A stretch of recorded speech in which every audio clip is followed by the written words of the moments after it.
दोस्तों shalom, praise the Lord. प्रभु आप सबको आशीष दे, अपने अनुग्रह अपने प्रेम से भर के रखे। वचन इस बात को कहता है कि चट्टान पे घर बनाने वाला और रेत पर घर बनाने वाले दो शख्स, जो चट्टान पर घर बनाता है वो बुद्धिमान है, और जो मूर्ख है वो रेत पर घर बनाता है, जिसके पास सारी सुख सुविधाएं, सारे ऐशो आराम, और जो जरा सा भी कंप्रोमाइज़ नहीं करना चाहता है। चट्टान पर घर बनाना इतना सरल, इतना आसान नहीं है। चट्टान पर घर बनाने के लिए बहुत सारी कठिनाइयों का, चुनौतियों का, मुश्किलों का सामना करना पड़ता है, और यीशु मसीह ही चट्टान है। और मसीहत का पीछा करने वाले, मसीहत पर जीने वाले, मसीहत को अपनी ज़िंदगी पे अप्लाई करने वालों के लिए ज़िंदगी आसान नहीं होती है, जीवन आसान नहीं होता है।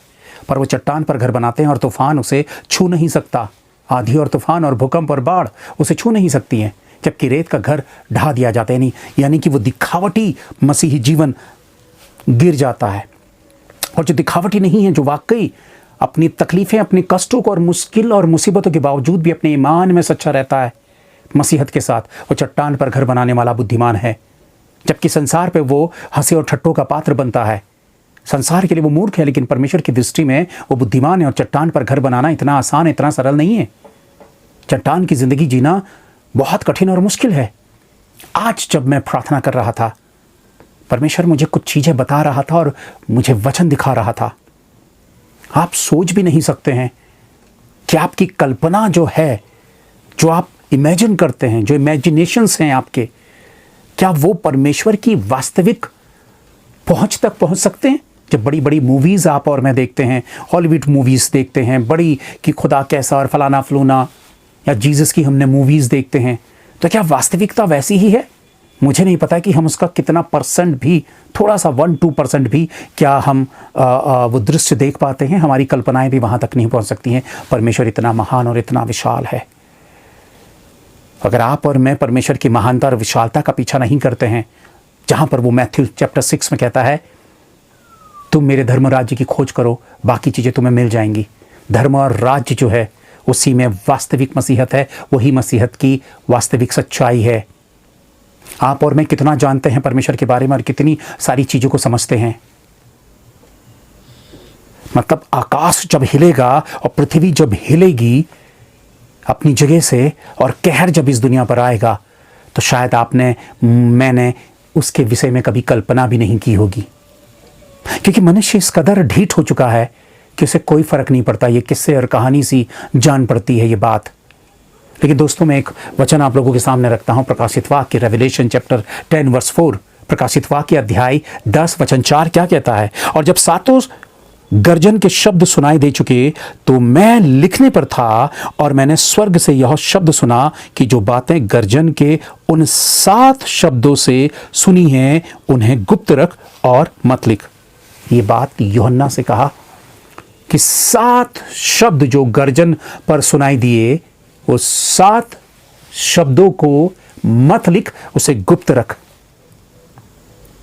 तो वो गुप्त रखे हुए शब्दों में क्या है? वो क्या शब्द हैं? किस बात के लिए वो शब्द कहेंगे? उन शब्दों में वास्तविक क्या सत्यता है? वो शब्द किसके लिए है? क्या मानव जाति के लिए है, या जो प्रकाशित वाक्य पे लिखा गया जो सताव है, जो पीड़ा है, ये उससे भी ऊपर, उससे भी ऊंची और महान और सामर्थशाली बातें हैं। ये असहनीय बातें हैं जो उसमें कही गई। मनुष्य के पास वो शक्ति और क्षमता है ही नहीं। जब आज मैं वो दृश्यों को देख रहा था अपनी प्रार्थना में, तो मैं भयभीत था, मैं बेचैन था, मैं कंट्रोल नहीं कर पा रहा था। परमेश्वर का आत्मा इस तरह से उमड़ रहा था मेरे भीतर, और जो मुझे दर्शा रहा था, दिखा रहा था इस दुनिया की भयानक स्थिति, भयानक पल। और आप और मैं कुछ भी नहीं कर सकते। आपकी मेरी धार्मिकता मैले चिथड़ों के समान है मेरे प्रियो। इसलिए आप कैसी दौड़ दौड़ रहे हैं, मैं कैसी दौड़ दौड़ रहा हूं। परमेश्वर की वो भेद की चीज़ें जब प्रकट होंगी, तो क्या हम मसीहत में कायम होंगे?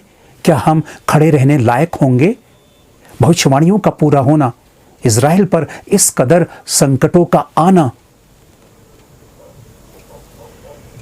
और इज़राइल की ऐसी दशा होना, यहूदियों का आज भी मसीह पर विश्वास ना करना, क्या परमेश्वर सब कुछ नहीं देख रहा है?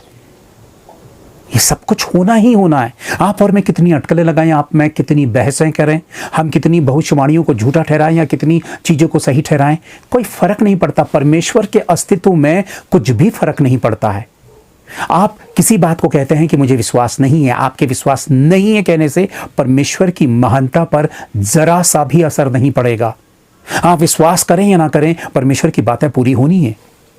आप पूरी ताकत लगा दें, अगर परमेश्वर ने कहा है कि आज का दिन आएगा, सूर्य उदय होगा, सूरज उगेगा, रोशनी होगी, चिड़ियाएं चहकेंगी, हवा पानी सूरज सारी दुनिया इस कदर चलेगी तो चलेगी, उसे कोई थाम नहीं सकता, कोई रोक नहीं सकता। आपके मेरे विश्वास करने या ना करने से परमेश्वर जैसी सत्ता पर कोई असर नहीं पड़ता।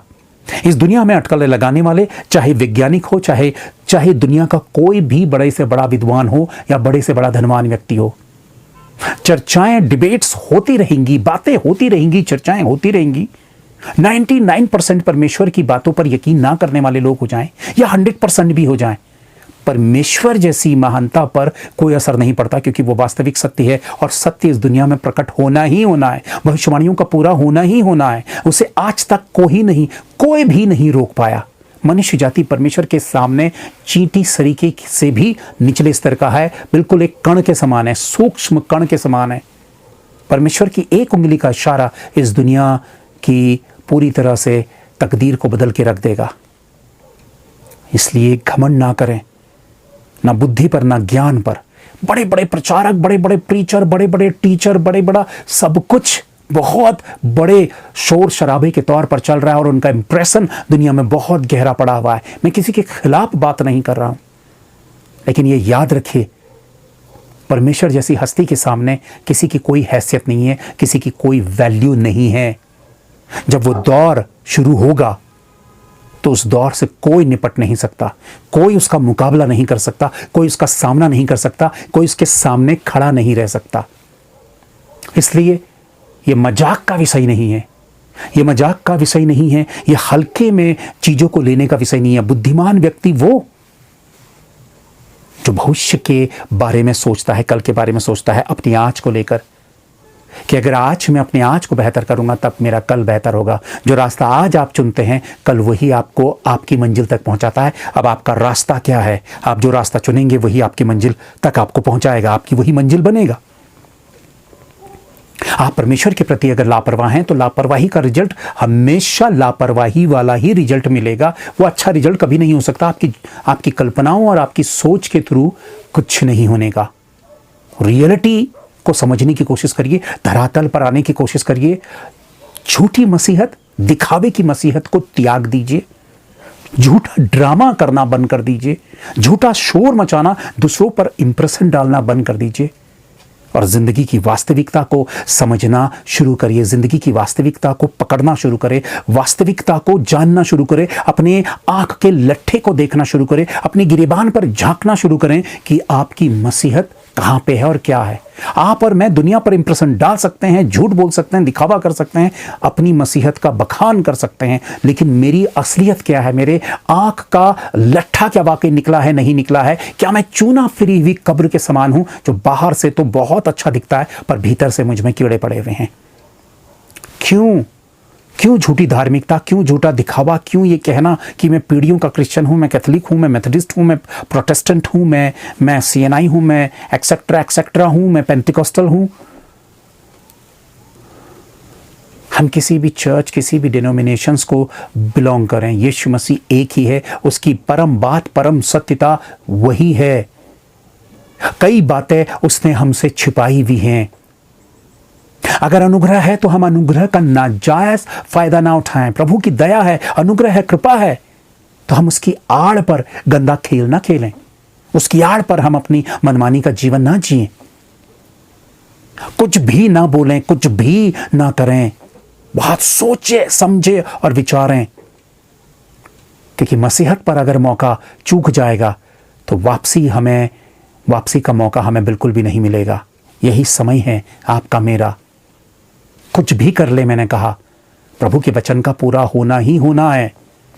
आप उसे किस्से समझ लीजिए, कहानी समझ लीजिए, या अब होगा या तब होगा या हजारों साल बाद होगा, ये शैतान का धोखा है। ये होने ही वाला है और ये हो चुका है, ये हो रहा है, ये शुरू हो चुका है। प्रभु का आगमन बहुत नज़दीक है। आप और मैं शैतान के धोखे में, झूठी शिक्षाओं के धोखे में, बड़े बड़े चिन्हों और चमत्कारों के धोखे में ना फंसें, झूठी भविष्यवाणियों के धोखे में ना फंसें। प्रभु से बुद्धि और समझ मांगे, पवित्र आत्मा का ज्ञान मांगे, ताकि हम खुद वचन के भेदों को समझने के लिए प्रयत्न करें। हाथ पर हाथ रखकर दुनिया में कभी किसी को कुछ नहीं मिला। अगर आप घुटनों के बल परमेश्वर के पैरों के पास आएंगे तो आप डैनियल के समान हो जाएंगे। आप और मैं डैनियल के समान हो जाएंगे। आप और मैं वाकई एलिया के समान हो जाएंगे, एलिशा के समान हो जाएंगे। अगर आप अपना जीवन परमेश्वर को सौंपते हैं तो परमेश्वर भी आप पर अपने भेदों को प्रकट करता है, अपने साम्राज्य को, अपने राज्य की सामर्थ को आप पर प्रकट करेगा। दूर से देखकर आपको कुछ नहीं मिलेगा। गुनगुनी मसीहत लेकर आप कहीं के नहीं रहेंगे, ना इधर के ना उधर के।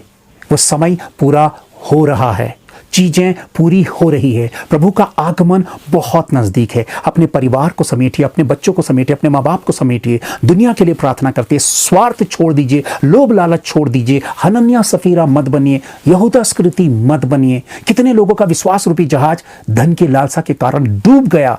अंत के समय में मनुष्य सुख विलास का भागी हो जाएगा। ये वचन इस बात का संकेत देता है। और कितनी मसीहत इसी दिशा की ओर को बढ़ चली है। लोगों के कानों में जू नहीं रेंगती है। वो सुनना और समझना और सीखना नहीं चाहते हैं। वो बुत की तरह बैठते तो हैं, लेकिन उनकी जिंदगी में कुछ असर नहीं करता है। और अगर ऐसा ही है तो फिर हमें कोई नहीं बचा सकता। और वाकई हम चीखेंगे, चिल्लाएंगे, फिर हम कहेंगे, प्रभु तेरे नाम से हमने दान दिया, तेरे नाम से हमने गरीबों को खाना खिलाया, प्रभु तेरे नाम से हमने उपवास रखे, तेरे नाम से भविष्यवाणियां की, प्रभु हम तेरे नाम को लेकर दुख उठाया, प्रभु हम प्रार्थना करते थे, हम बाइबल पढ़ते थे, हम रेगुलर चर्च जाते थे। प्रभु कह देगा, मैं तुम्हें नहीं जानता हूं, तुम कौन हो। इन सारे झूठ के गढ़ने वालों और झूठों को आग और गंधक की झील में डाल दो। प्रभु का आदेश यही होगा। आप प्रभु प्रभु कहकर प्रभु पर इंप्रेशन आप और मैं नहीं डाल सकते। आप किसी भी तरीके का इंप्रेशन नहीं डाल सकते हैं, वो परमेश्वर है। और प्रभु जब मुझे इस बात को दर्शा रहा था आज कि कैसे पृथ्वी कांपेगी और आकाश कांपेगा और क्या होगा वो मंजर इस दुनिया का, वो मंजर आने से पहले अपने रिश्ते सुधार लीजिए परमेश्वर के साथ। उसका हाथ थामिए, वही प्रभु है, उसका पीछा करिए, पश्चाताप करिए, नम्र और दीन हो जाइए। संसार की अभिलाषाओं का नहीं, बल्कि प्रभु के वचन और उसकी इच्छा का पीछा करें। वो समय बहुत नजदीक है जब सब कुछ बदलने वाला है। यदि वास्तव में ये बात सही लगी, प्रभु की ओर से लगी, तो दूसरों तक जरूर पहुंचाएं। प्रभु आप सबको आशीष दे। Thank you. Praise the Lord.